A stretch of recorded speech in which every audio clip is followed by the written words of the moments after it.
Hello.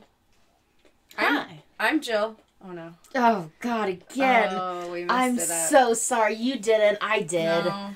Oh. Yeah, all of us. Oh God. Hello. Hi, I'm Jill. And I'm And Kayla. we are. I wanna wanna wear wear your your skin. Oh God. Hi. Oh Jesus. Welcome to our podcast. Which apparently I still don't have the intro down. This is episode 37. And I still fuck it up. I'm so sorry. It's okay. You started to just say hello, and I was like, I'm Jill. I also couldn't remember. I'm like, do I say hi here? I thought you were gonna say I almost forgot my name. I'm shit. Michaela. Kayla. My Kayla. My Kayla. My Kayla. That was my dog that sneezed. Oh. There's 3 of them in here. The other one's licking the ground, and then this cutie is on my lap, just chilling. Being cool for Being now. cute. Until he's like, hey Jill, let me stomp all over your legs and leave you bruises. I mean, Domino leaves bruises on my feet all the time because he just digs his whole body weight. Nothing new for us. No. Anyway, so we're a podcast where we watch Lifetime movies and then we talk about them. Yep. Mainly how problematic they are and often boring sometimes, and then, you know, just like a lot of scenes, but you don't learn anything. No. And our resumes for our expertise in this role is absolutely nothing. No. I have watched almost every single episode of every Real Housewives. Also true. I mean, that's an extensive resume. It prepares you 100%. And my background is more like Bad Girls Club, Bridezillas. Yeah. So, I mean, you're well versed. Yeah, you know. But other than that, we are 2 trash monsters from Yeah. the Seattle area that hoard dogs like candy, alcohol, weed. As I put candy in my mouth. Boom. Boom. I usually am eating something. Well, yeah, we usually record during snack times. Yeah. To be fair. I mean, what else are we gonna do? Mm-hmm. Okay. If you have never listened to us before, wow, what an episode to start on. Holy shit. But go back from the beginning because, you know, we got long-running jokes, I guess. I guess. Mainly our babe score. And today, our babe score is 3,175 babes. Holy shit. We are just chugging along now. Oh my Collecting god. babes like it's nothing. Left and right. Love it. Like we're in a market for people that want to hear about Lifetime movies. It's like we got a binder full of babes. A binder full of babes. I mean, I like that idea. I guess we can call the Lifetime movie app a binder full of babes. Oh yeah.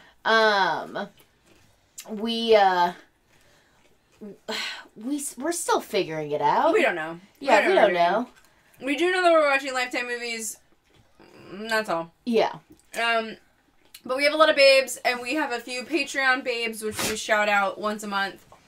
They get to watch the movies along with us. One of our babes watched along with us today, and we got to have some good conversations. I learned a lot about a past classmate of mine who apparently is an abuser, so that's tight.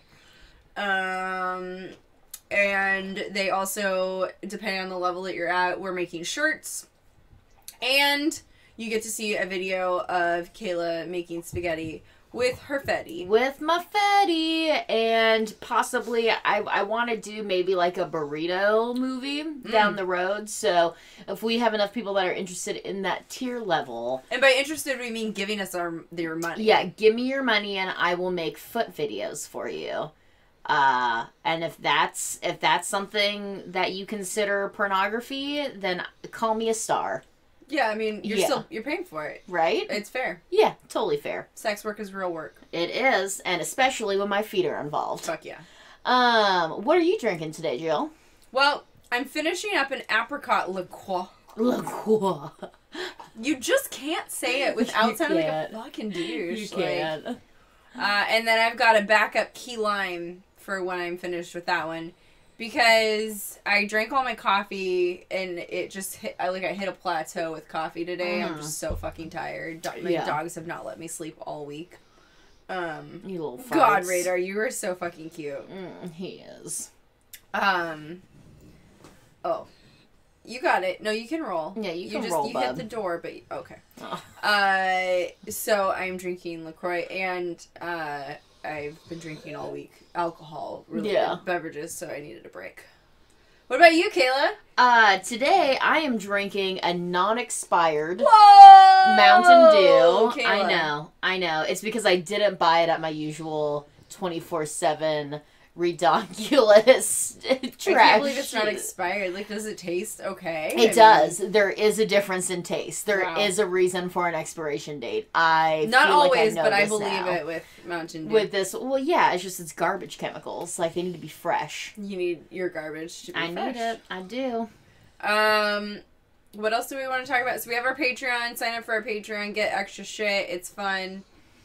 It really is fun. I'm very tired, so that's why my voice is so, like, monotone. I'm also super low energy. This weekend has been a lot. I mean it. It's fun. I promise. We're fun. We have fun together. You wanted to say you watched something on Lifetime that was actually good. Yeah, so I've just been absorbed in Lifetime movies, and I don't have cable, so I'm kind of disconnected from, like, their regular shows. So Can we be honest, though? With the Lifetime movie app, do you need cable? The answer is no. Truly not. There are... You have enough. Literally hundreds of movies on there. It's shocking. But one of our mutual friends, Allie Morgan on Facebook, messaged me and was like, yo, you should really watch this R. Kelly, Surviving R. Kelly Lifetime documentary series that Lifetime just let out. It's fantastic. And I know y'all do a Lifetime podcast. I watched it. It is incredibly moving, incredibly powerful, and it really shows all the different ways in which, like, society has, like, created a situation where, like, R. Kelly could thrive, and then also just, like, how our justice system and society does not trust Black women's experiences, and don't believe them, and then don't protect them. So it was incredibly powerful. It was so moving. I literally, like, it hooked me on the first episode, and I binge watched it straight in a day. Super recommend it. And then the second thing, on a lighter, more positive note, is that our mutual friend Steve and Lonnie just launched their own podcast. Yeah! And it's called the We Believe You podcast. And funnily enough, not related to... Not related to R. Kelly and sexual assault. And it's all supernatural, paranormal. They've both had a lot of personal experiences with the paranormal. So their first 2 episodes are really about their own stories, but they're going to be getting special guests and friends to share their own. So everything from, like, ghosts, aliens, Sasquatch, you fucking name it. The first 2 episodes were a lot of fun, so check them out. Right now they're just on SoundCloud, but they're waiting approval to get on the iTunes podcast app and Google Play. Honestly, probably by the time that you're listening to this, it's out on other things. Yeah. So just search for the We Believe You podcast. Awesome people, awesome stories. We're stoked that they're now in the podcasting community. And I told them that I would love to hop on an episode, so we should do a trade. Do a crossover. Yeah. We'll have to watch, like, an alien abduction Lifetime movie, which I don't know that there is one, but holy fuck do I want to watch Would it be so good? I did want to say, like, maybe we could do... Someone did ask us to review the R. Kelly documentary, so maybe we could do that as, like, an extra for our Patreon subscribers. One of the levels, I can't remember which one, I think it's 2 fleece blankets or 3 fleece blankets. You get extra episodes when we record them, which I believe we're doing one next week. Yes. So if you're on that level of our Patreon, you'll get an extra movie that we're watching, and perhaps we will do a short little Fuck R. Kelly series. Yeah, because I can't emphasize enough, like, how important this documentary was. And I'm not really, like, acquainted with R. Kelly. The only thing I knew was the whole, like, back in the 2000s was the whole joke that, like, oh, he pees on people. Like, that was on the Chappelle Show. and South Park, and that was like kind of like a cultural because it was phenomenon. referenced as a joke. Like it didn't even. Yeah. It at the age that I was, it didn't land as something really serious or that it was really like inappropriate. Well, and what wasn't talked about was that the girl in that video young. was 14 years old. Like, and that, like, wasn't even a part of the conversation. And when you're closer to that age, like, yes, that's gross, obviously. Yeah. But, like, at that age, it doesn't land as much that, like, it's so wildly inappropriate that, like, to be with someone that much older. That, like, a 14-year-old and a 30-something-year-old is, like, crazy inappropriate. Like, I feel like when you're that age, you're like, cool, they're older. Yeah. I mean, not everyone, obviously, but it's a little bit different of a perspective than when you're older. You're like, oh, fuck, that's fucking, like, not okay. Yeah. At all. Yeah, so it was incredibly important. Lots of amazing perspectives and testimonials. A lot of very, very strong Black women standing up for themselves and their community in a really powerful way. So I super 2 thumbs up that documentary, and I think everyone should watch it. Like, that's how good it was. Lifetime did something great, so thank you, Lifetime. We've seen a few movies that have had an alright message that we haven't hated. This one, I didn't hate. It was just a little boring. Yeah, but it had some fun twists. Sure. So on that really fun note. Yeah, on that fun note, let's sell you on this movie. Let's dive into this movie where a lot of people don't believe a woman for a while. Yeah. Per usual. So it's called Circle of Friends. But it is not featuring Minnie Driver. No, because there's a lot of either entertainment or other things titled or branded Circle of Friends. So I guess that's just a common phrase that I wasn't familiar with. So I literally had to search a Circle of Friends Lifetime movie specifically in order for it to pop up. So the synopsis this week is, a woman returns home to investigate the mysterious deaths of her childhood friends. Accurate. And simple. 1 sentence long, y'all. Nice work, Lifetime. God damn. Okay, so this movie features Julie Benz, who I hope you fucking know from Buffy and Angel. She played Darla. Yes. Very important character, especially in the Angel series. And then what else did you say she was in? She played Dexter's girlfriend, then wife, in that show in the first couple seasons. Really great actress. I guess she also was she's been in a ton of stuff, like Rambo, the 2000s Rambo, and Saw 5. I didn't recognize her from those. I recognized her from Dexter. I don't think I saw Saw 5. I also didn't. Mm-hmm. I'm not into, I'm a huge horror fan. I'm not into torture porn. No. So I kind of skip out, on all the Saws. I saw the first 2 and the second one where they, dropped someone into a pool of needles. I was like, I think I'm good. Yeah, I'm actually fine with this. I hated Hostel. Ditto. Anyway. Yeah. That's not what this podcast is about. And then this dude, Chris Kramer, plays Harry. You may know him from 5 episodes of Honey, I Shrunk the Kids. The show. The TV show, not the movie. Yeah, he's definitely not as big of a name as she is. For my horror sci-fi folks, he was in an episode of the new Twilight Zone and also The Dead Zone. He's been, in a lot of little roles and little things. I wouldn't say... a lot of littles. Littles, yeah. Chris Kramer is a little guy. He's a average sized... He's a normal-sized man. Average-sized man. With a little acting career.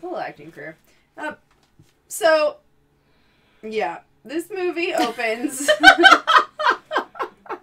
Honestly, it was really hard to take notes because, even when the twist came, you're like, wait, so what? No, so Jill and I were both having this problem where, we would both literally full attention be watching this movie and then turn to each other and go, Wait, what happens? Where are they? What is she? And what is this? To be fair, I'm just like that in movies because... the subtitles in this movie were really shit. Whoever did the subtitles... I think their cat did it. Yeah. I'm pretty sure. It was just... There were, like, math symbols. I don't know. Yeah. It was weird. It was bizarre. And I need to read things. I'm not a visual or oral learner. Yeah. And so movies, honestly, are kind of hard for me, especially if there's no subtitles. And I lose track really quickly. So I had a really hard time with this one, with the issues with the closed captioning. And, like, there was just, like, to your point, like, it would just happen and you're like, wait, but what happened, though? Yeah. And it also was just not a movie that sucked you in. Mm-mm. So, like, you didn't even want to give it your full attention. This was a bizarre one for me to watch. Even the twist at the end, it was like, we don't even, like, okay. Yeah, like, I thought it was well done. Not like, you know, Oscar Hollywood well done. Just, Kayla, come on. it just, like, no part of this movie latched me. No. So it's going to be really interesting to see how we can talk about it. So let's try. Let's do it. Now that we're 15 minutes in. Oh my god, that's our longest intro. Oh my god. Thanks for sticking around with us thanks, y'all. to hear us describe this film. Okay.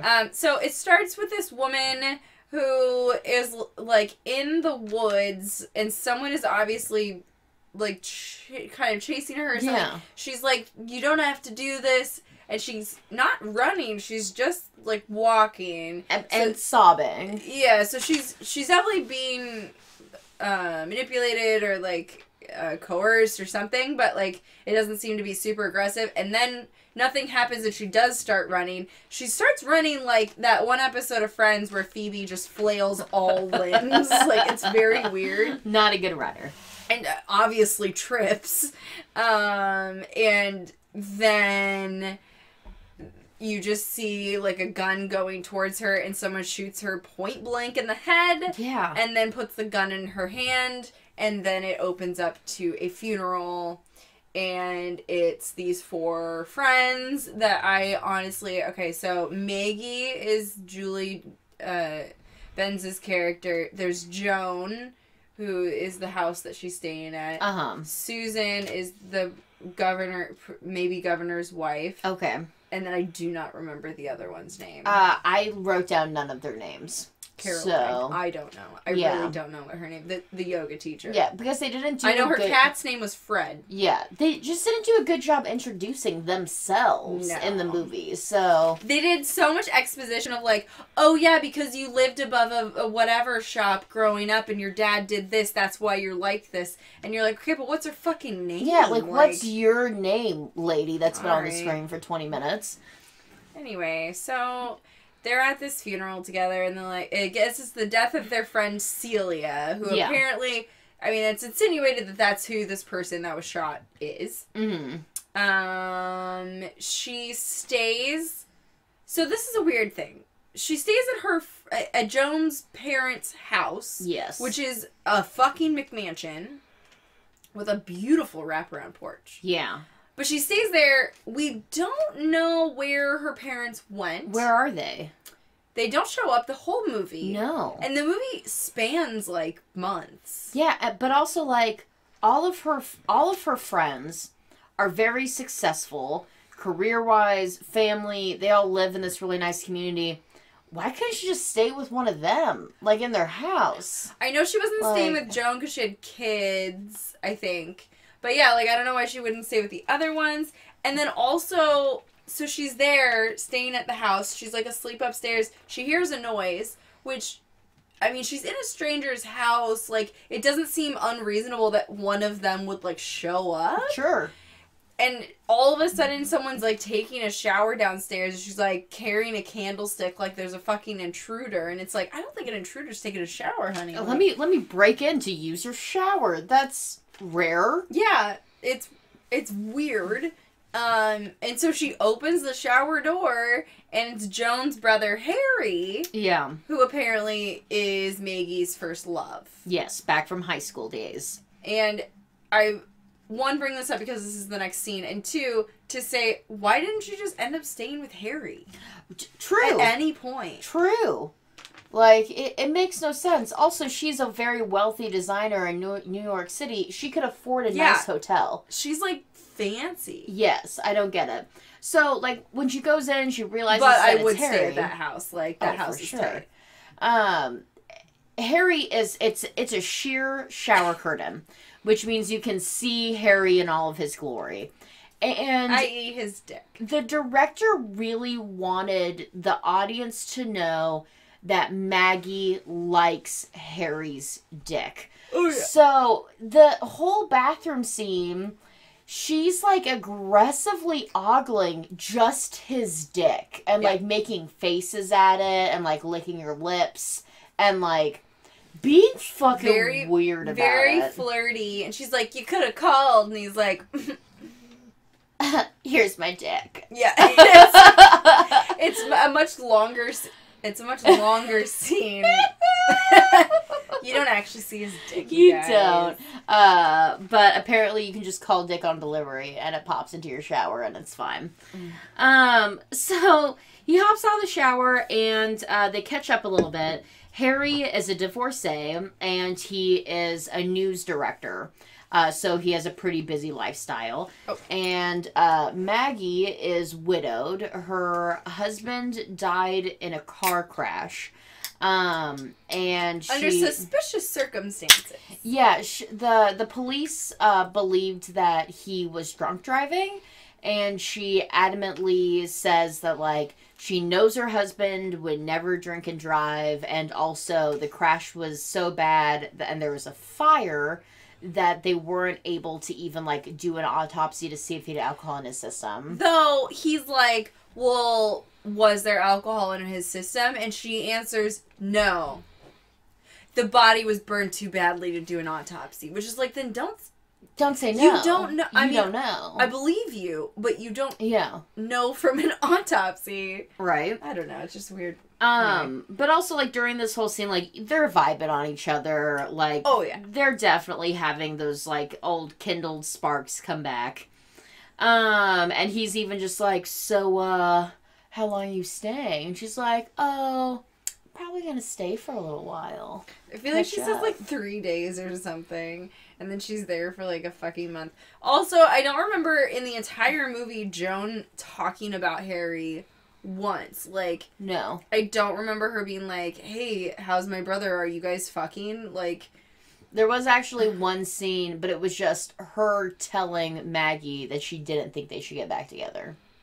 Oh, okay. Yeah, but that's like much later. That's right. In the movie. And weird. But like, yeah, at no point is it really talked. Like, I didn't know that they were brother and sister until much later into the movie. And I felt like that should have been something that was introduced at the beginning. Well, he said, like, this is my parents' house. I could come anytime.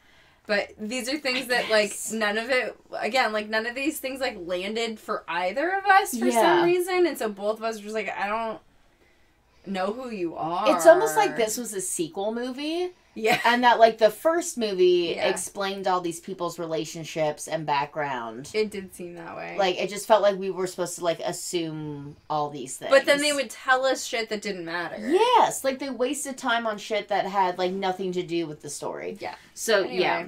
Then there's, like, a cutscene of someone cutting up a newspaper and making a ransom note. Yes. But that's all you see. Very spooky. Very weird. Then, they're at the parents' house, and Maggie and her friends are all talking, like, catching up on what's been happening.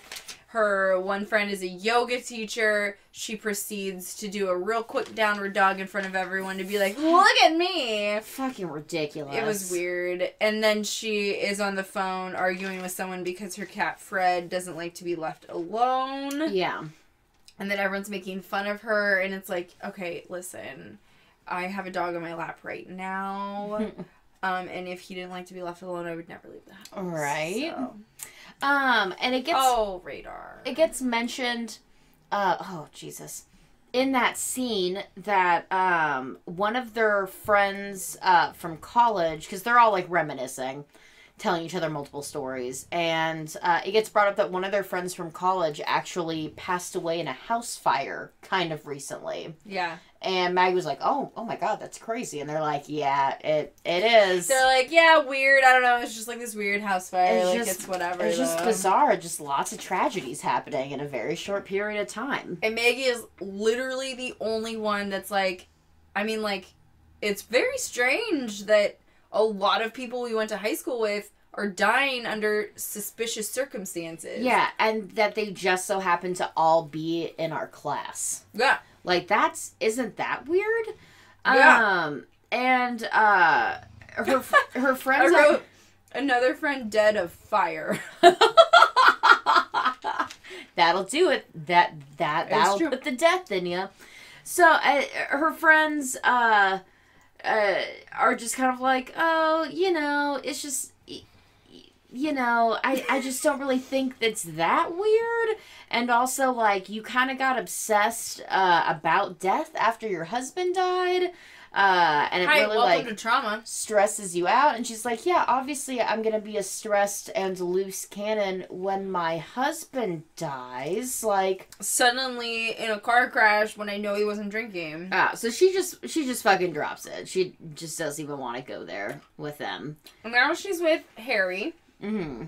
the news director. It's quote unquote his day off, but as they get in the car to go do something, I don't know, like bowling or something,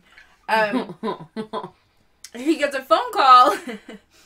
I just remember the closed captioning from this scene. Yes. And there's like some dude. Oh, they had showed us the scene before, I guess. Like some dude's working in his shop, and then someone else comes in and causes a fire or something. Yeah, you just see a hand unscrew, like a gas canister. You don't know what it is, and like all this like gas starts hissing out of it. And the guy dies. And it's explosion, except the closed caption said "aplosion." Yeah, OBLO, which was just really good. But yeah, so they show up on the scene, and she discovers that he's another guy that they went to high school with that's in her class. And isn't that weird? And so, like, she tells Harry her theory, and, he... Which isn't much at this point. It's just like, this is very strange. Yeah, like, this is weird. Why are all these people in her class dying? And Harry wants to keep on showing her his dick. So he's like, yeah, I mean... But you know what's still alive? This guy. Yeah, my snake in my pants is still there. They honestly are fucking gross. Yeah, but he, he kind of just like, well, like I'm used to a lot of tragedy because I'm a news director, and that's kind of like my whole life is just like all these random things happening. They're in a fucking small town, aren't they? Yeah, so it's like, not what's this New York news cycle that you're apparently running? Wait, where did they say that they were? Connecticut. Oh, yeah, they didn't say like the town or something. No. I mean, they might have. I just didn't fucking hear didn't catch it. Yeah. So then she's with her friends again, and someone pulls out their yearbook, and she's like, I need to look up all these people that have died. And she realizes that there have been 4 deaths in 8 months, all from the same graduating class. And everyone is like, oh my god, why are we doing this? And she's like, 'cause it's fucking weird. Yeah. Which, honestly, like, this scene just repeats itself, like, 17 times in the movie. Yes. With no resolution. Yes. Then we have a scene where Maggie and Harry are hanging out at the house. And they're kind of talking about their past, and we learn that, basically, they were together. He was her first love. And she went away to college in New York, and he was supposed to follow her, and he didn't. And so that's why they broke up, and she met Richard, her ex-husband, or late husband is the correct term. Yeah. And then, because they've talked about that, they obviously fuck. They fuck in front of a roaring fire. 5 minutes long. On the floor. And they do really odd kissing and stroking of body parts that made me feel uncomfortable. Enjoy yourself, however consensually feels good for both of you. Yeah. I don't need to see it in my Lifetime movie that I'm watching. I just don't. Their level of intimacy, it was just, like, they should have have a sex scene. Have it just show, okay, that sex is happening. This felt like a softcore porno. And this was not the only sex scene between the two of them. And immediately upon her seeing his dick in the shower, it was like, okay, I get it. They are into each other. cool. Like, they could have literally just had a kiss and you'd be like, got it. Like, Yeah. that part of the story, excuse me, makes sense. I'm there. Anyway, so they fuck and then they wake up on the rug and she's like, oh man, remember my ex-husband Richard? Yeah. Oh God. Yeah. Let me just hard sidebar into that conversation. And he's totally chill with it. Like, Oh, cuddle butt. oh my goodness. Anyway, yeah, they like talk about Richard or whatever. Then she's with her friends again and they're like going through old shit. For some reason, she gets a hold of Celia's wallet. Which is a weird thing to go through. I don't know why she has it or why she goes through it, but either way, she finds this piece of note paper where it's a ATM receipt. And it's got a bunch of names on it. And a bunch of them are people who have died recently. Mm-hmm. And then there's this name, Rob West. And it says... I don't remember. Joker of... It was something Joker like... Wild or... Joker is Wild. Joker is Wild. And she's like, what is this? How strange. And everyone's like, I don't know. Yeah. She's like, this is an ATM receipt from 10 days ago, which I don't know that they said when she died. No. But either way, she starts to kind of put things together, and no one else, again, like, same scene, everyone's just like, you're out of your mind. Yeah. And this is nothing. And she also, during this hangout session, they're uncovering photos of that right. they all have of like high school, because they've been going through yearbooks and stuff. But this is actually like a photo that wasn't in the yearbook, because it's all of them out in the woods, like drinking Budweisers, like being teenagers. And in this photo, like her core circle of friends are there, but there are also like 2 or 3 people that they can't identify in the photo. And there's Celia, there's, I don't know, like, I think the 4 people who have died in the last 8 months are all in this photo. Yeah, and it's like, oh, that's crazy. Yeah. So, Maggie gets one of her friends to agree to blow up the image to try and see if they can identify everyone else. She's like, okay. Blow it up! Blow this shit up. Then they go to this event, which doesn't really matter, for Susan, is that her name? Susan's husband, who's trying to be a governor. Yeah, or he just got elected. Sure. Yeah, it was something like that. Yeah. Something to do with him being a governor. And I just wanted to point it out because it's one of my favorite lines. One of them says about Susan, ooh, she's as smooth as that silk dress she's wearing. Oh my god. Oh my god, gross. Don't ever say like, that about me. Don't say...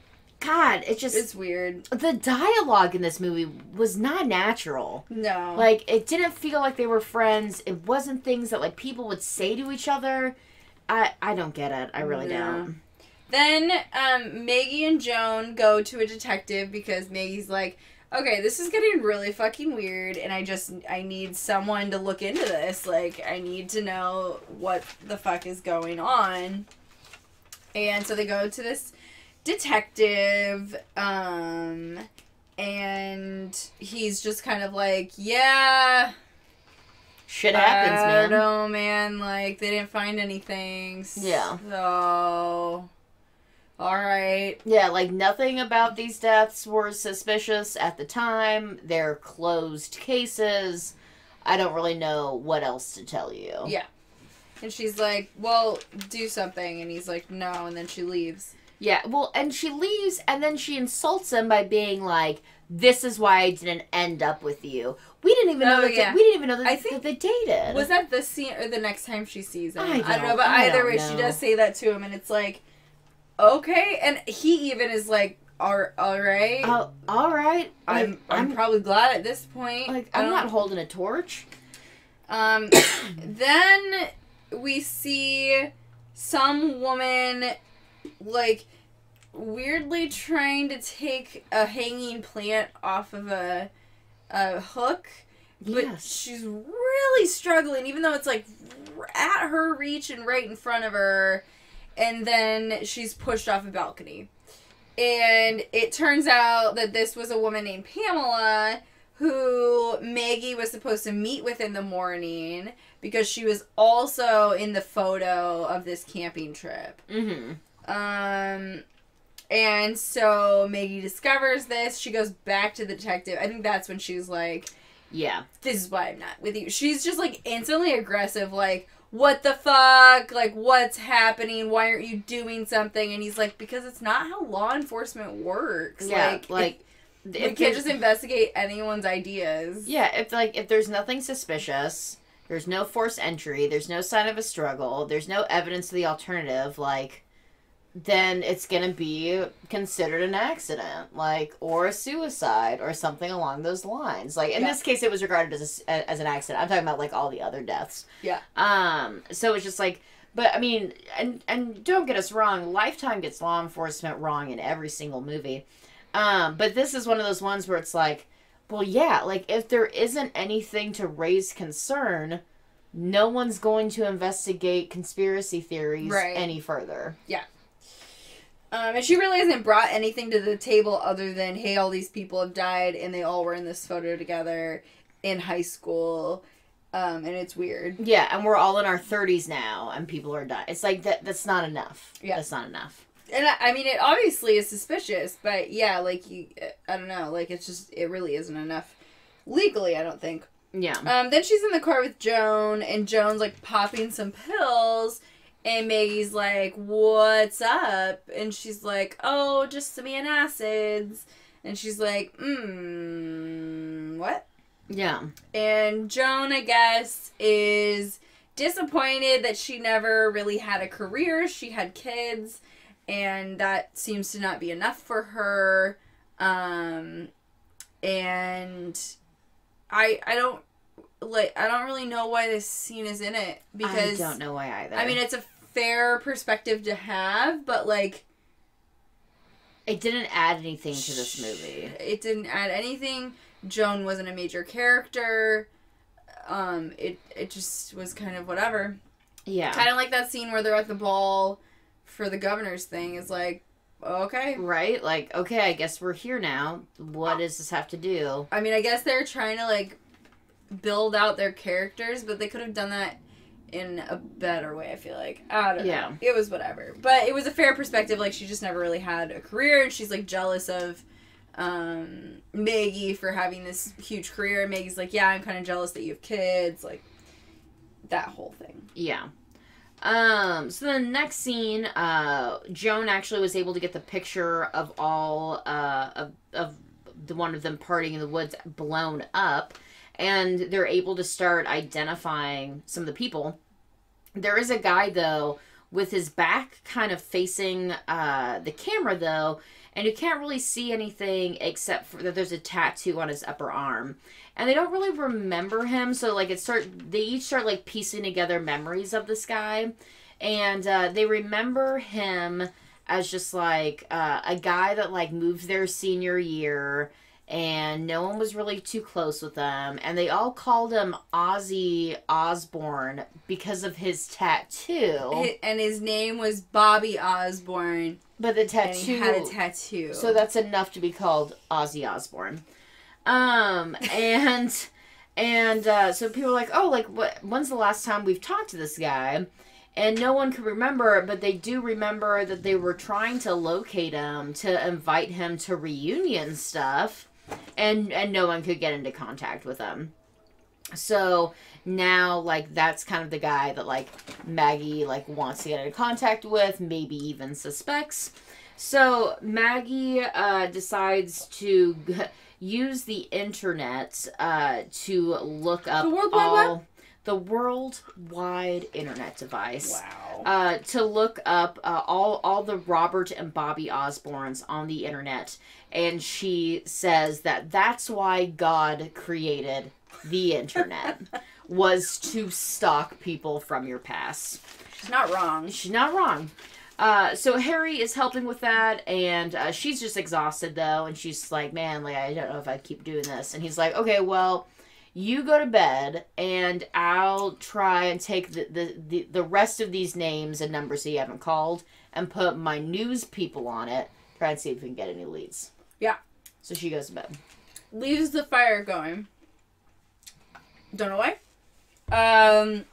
Someone doesn't break in, but like they show has a key and gets into the house and I guess opens the like shutter of the fireplace and it fills the entire it fills the entire house with smoke. Yeah, they closed the flue. Oh, that's what it is. While Maggie is sleeping. And so Harry comes back and oh my god. His bed's even facing away from us. You think it would go out the door. But it doesn't. It goes straight to us. Jesus. Harry comes back and goes and grabs her and takes her out of the house. And the detectives come by and they're like, well, it doesn't seem, I mean, no one broke in. There's no sign of forced entry and there's nothing stolen, so we can't really do anything. Like, essentially, you probably just left, closed the flue or something. Yeah. And she's like, I didn't fucking do that. Like, I was asleep. But they, again, like, can't really do anything. So, then she goes back to New York. And she's, like, out on the street with some guy that she works with. And she sees this poster for Joker is Wild. And she's like, oh my god, what is that? Yeah. And he's like, oh, it's a comedy club. And she's like, oh shit. And she sees this name, Rob West, I think. Yeah, on the poster. And that was one of the names on her little sheet. And so she goes and she sees Rob West and she's like, hey, like, just asking about who he is. And she's like, I'm Maggie, what's her face? I think we went to high school together. Or he mentions that, like, his original name was, I don't really actually remember, like, his original name was Bobby Osborne. He, like, brings that up, and he, like, changed his name, and she's like, oh, shit, yeah, we went to high school together. And he's like, oh, yeah, your friend Celia was actually really nice to me. Everyone else kind of sucked. And she, like, brings up her theory, and he's like, I don't really want to do this right now. Yeah, like I still have a show to do. Yeah, and he, like, immediately shuts her down. Just like, no. And walks away. But, like, one of the big revealing things about us meeting Rob West, like, when she first goes to the club, is that it's the guy that we've been seeing cutting up these ransom, like, letters to make ransom notes, and, like, and they're all threatening. Like, we see the notes that they're all threatening. I'm not going away, blah, blah, blah. Yeah, so it's like, holy shit, like, summer. That's the guy. So we all think that he's the killer or somehow involved in that way. So we're like, okay, case is shut. Because I was theorizing that Harry was going to be the killer. Because that's Lifetime's formulas aren't necessarily too complicated. But in this next scene, we learn why he's not. Yes. And it's because at multiple occasions in this movie, someone invites her to have pizza, and Maggie says no, like a fucking idiot. However, Harry just shows up in New York with pizza. Yeah. Which I also don't remember them actually eating. They did. Feel like they just fuck or something. No, he literally just brought it in a box. He didn't even open it. There was no pizza in that box. That frustrates me more than there not being coffee in a cup. Is there being no pizza in a box? The only reason that it would be okay if there was no pizza in that box is if I had already eaten it. Yeah. That's the only fair solution. Harry. I didn't even think about that. Then they go on a walk. What else are you going to do? What else are you going to do? Work off Oh, no. They go for a walk because she, like, mentions Richard, and he's like, let's get the fuck out of this house. Yes. Like, I'm super uncomfortable and didn't anticipate this. Yeah, and they just leave that pizza there, in the box, closed. And go for she still does not have pizza. Eat the pizza! Jesus Christ, lady. But they're talking, and she's like, so why didn't you ever meet me in New York? And he's like, because we're from two different worlds. Oh, God. And I was always going to be in the news world, and you're in this, like, glamorous world. And she's like, I'm not glamorous. Like, what the fuck are you talking about? But also, like, you're saying that you're a news... That's why you can't move to New York because you're a news guy. New York is the news capital of the fucking world. You'd think that if you were so passionate about news and living that lifestyle, that you definitely would follow her to New York because you loved her and it would further your career. No. Like, hanging out in a small town in Connecticut isn't going to make you a successful news director. Kayla. Like, what? Harry is a man that brings no pizza in a box. You're right. So, like, why would he follow these common sense things? It's stupid. I should have realized. But I also hate this concept of, like, we belong in two different worlds. Like, yeah, there's something to be said for, like, we're two different people and, like, that we're not compatible in that way. But, like, two different worlds is just a fucking stupid excuse. Like, it doesn't mean anything unless you allow it to mean something. So, I don't know. I just really don't like that concept. No, it's and stupid. then, like, the funniest realization, I would say, they're, like, walking down the street as he's saying this, and she sees this lady taking a picture of her, what seems to be, like, partner. And then they reverse, and, like, he takes a picture of her, and she's like, oh my God. Someone took that picture of the camping trip. Like, yeah. You know, it wasn't a selfie. Like, someone was behind the camera. I can't believe I didn't think about this before, but I've seen someone take a picture. Revelation. So then, they look into it. They're like, oh, who could be behind the picture? They, like, zoom, they blow it up. And then they fixate on someone wearing a sweatshirt with her head looking a different direction and never talk about who took the picture. It was such a groundbreaking thing that they had to leave town right away. They had to go back to Connecticut to find out who took this picture, and that it never got mentioned again, and they never looked into it. No, they never talked. We know who it was, and they don't even mention that person not being in the photo. Like, they just don't put anything together. Like, wait, who's this person in the sweatshirt? Right. And I honestly don't even remember who it was. I think they died or something. Yeah. But then Bobby calls her while they're looking at this, and he's like, hey, listen, we really need to talk. I can't do it over the phone. Just, like, be careful with your friends. Like, you can't trust them. Mm-hmm. And she's like, what? Okay. Great. Yeah, I'll put the pizza in for 20 minutes. Yeah, great. Talk to you later. And because she's with her friends, and they're like, oh, who was that? And she was like, oh, it's just, I don't know what the fuck her coworker's name is. Fred. Yeah. That's the cat. And she's like, okay, I gotta go now. Bye! And one thing, before she left, though, they actually figured out who the girl in the photo was. Oh. And it was a girl who, very recently, after that photo had been taken, had died in an accident while camping in the woods. Of course. And that she was a couple years younger than them, so they weren't super close to her. Yeah. But it was someone that they would, like, hang around with. So then she was identified as someone that had died back in the day, back in high school. And they're like, oh, yeah, I forgot about her. Yep. And on her way home, and she's like, she seems really weirded out at this point. Like, she doesn't know who to trust. She instantly trusts Bobby's advice. Mm-hmm. And she's super nervous, and she's walking home, and a car starts, like, charging at her. Yeah, just out of nowhere. And almost runs her off the road. And then she finally gets to her house. And, like, Harry shows up because she was supposed to make him dinner. And she's just like, yeah, could we do this some other time? Like, I just need to go to bed. Bye! Yeah, doesn't tell him about the car experience. Doesn't tell him about the Rob West thing. Because she's fairly suspicious of everyone.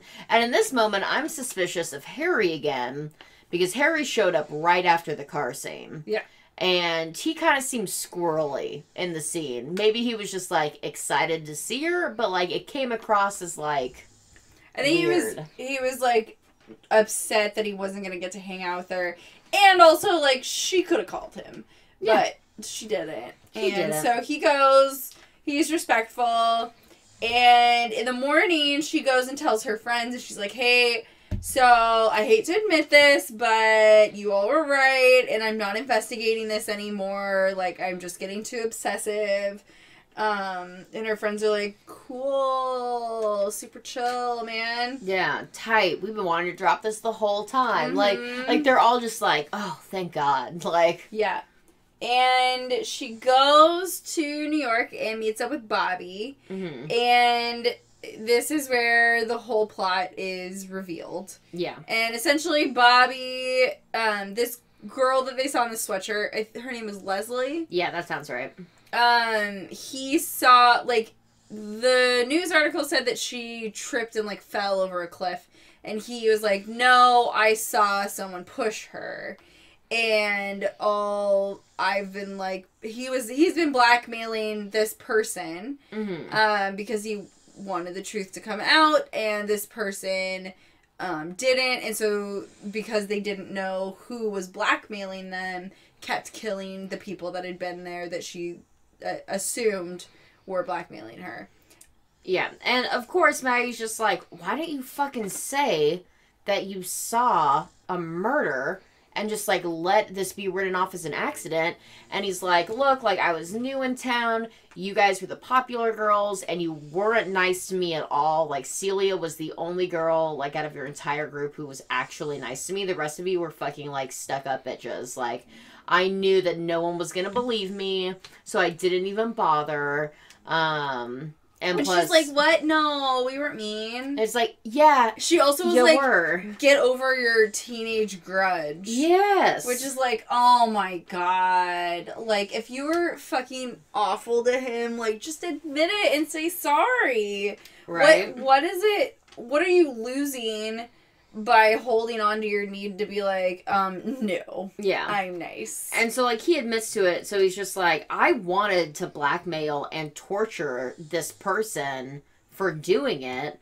And Maggie goes, yeah, well, that's also why, like, 8 people are dead, including my fucking husband. Yeah. So, you're gonna have to knock it off now and come reveal who this person is. So then she has a fashion show. And the star of the show is Susan, the soon-to-be governor's wife. And as she's walking down the runway, Bobby and a team of police show up. And Susan turns around and is like, fuck. And then goes to the back room. And Maggie confronts her. And Susan's like, yeah, man, like, I didn't mean to. Like, we were arguing, and I pushed her on accident. She died. And then, you know, like, he's trying to be governor, and I didn't want to ruin his chances. And someone was blackmailing me, so I thought that, you know, they were going to tell. And I didn't know who it was. And in really, like, not upset enough terms. No, not even a little bit. Maggie's like, yeah, but, like, you killed my husband, man. Like, yeah. You literally killed my husband. You killed our really good friend Celia.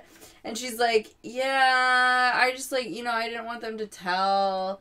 And, like, her other friends are starting to show up. The cops are just, like, calmly listening to her like, herself. Everyone's just watching this play out.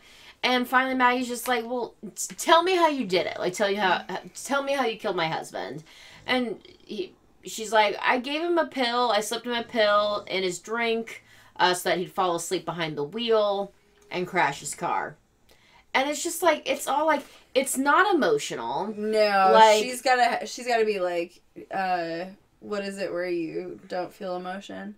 Yeah, just, like, numb. She's just, like, fucking totally, like, not connected. She's just so disconnected. Maggie is angry, but very calmly so. Like, not enough. And Susan is like, yeah, you know, like, he didn't feel anything. Like, he just fell asleep. And then she's like, well, what about Celia? And she's like, yeah, no, she felt something. Yeah. It's like, what the fuck? And even her friends... She fucking shot her in the face! Her friends that are standing there listening to this are... Calm. Surprised, but not shocked. Like, No. not like their best friend since high school has been murdering people in their small town that they all know. No. It was very anticlimactic. It was weird. But it was still a surprise. So that's why Yeah. it was like, oh, okay, it wasn't all the people that I suspected in this movie. It was the one bitch that we didn't hear from very often. Yeah. But at the same time, it was just like, it wasn't like no one really felt anything about it. It just was. Yeah. Very fucking weird. And then they take her away, and then Harry is like, I'm coming to New York with you. And Maggie's like, all my dreams come true. It's alright that I lost my husband. And then that's the end of the movie. That's fucking it. Wowza. So... I feel like that's probably been one of the more convoluted I know, I know, but I feel like this one was just like so much information that didn't matter. No. It didn't actively mislead you either. No, it just was like we just kept on trying to personally guess. Like it wasn't like a whodunit. It was just like, what? Oh, okay. It done happened. There it is. It's a It Happened movie. Circle of Friends. Circle of Friends. So, Jill, how many fleece blankets would you give this movie? You know, I'm gonna give it a solid 3. Like 3. It was boring, but it at least didn't make me upset aside from the pizza. Like that much. Yeah. They weren't super offensive most of the time. I mean, it was also like true. Obviously a bunch of white ladies and like a white yoga teacher, which is like fine, in certain context. And it was like the storyline was interesting enough. They just didn't tell it in a very interesting way. Yeah. So, and I don't know, I like Julie Guns. Yeah, oh, I do too. Yeah, she was definitely like the strongest I person didn't need in this to movie. see her making out with that dude and fucking him constantly. No, yeah, that happened way too much. Fucking sex scene was too much. I'm gonna give this a 2 fleece rating. Okay. I mean, you're right. It was not an offensive movie. Like, it truly wasn't. In comparison to the other movies. But literally, like, I watched it this morning before I came here. And then I watched it again with you. And there are literally, like, whole half-an-hour chunks where my eyes are not leaving the screen. And I do not know what's happening. Because at no point was I ever sucked in to this movie until the ending, because I wanted to see who it was and why they did it. Like, this movie did not make you fucking care about it at all. No, I didn't. Like, I feel like I've cared about much worse movies. Drink, Slay, Love. The Mermaid Chair. Okay. Yes. Alright, well, we're gonna go. That was fine. I don't know what we're watching next. Oh, yes, I do, and I'm really excited about actually, it. I think the next one is gonna suck us both in. It looks oh my god. So good, bad. So good, bad, good. So stay tuned for our episode next week, and if you're on our Patreon, I think we will also have we should have a double episode week. Yes. Oh, this sweet pup. I know. He's such a cutie. Oh my goodness. Okay. He's such a little cuddle bug. Well, I'm Jill. And I'm Kayla. And we are I Wanna Wear Your Skin. Bye. Bye.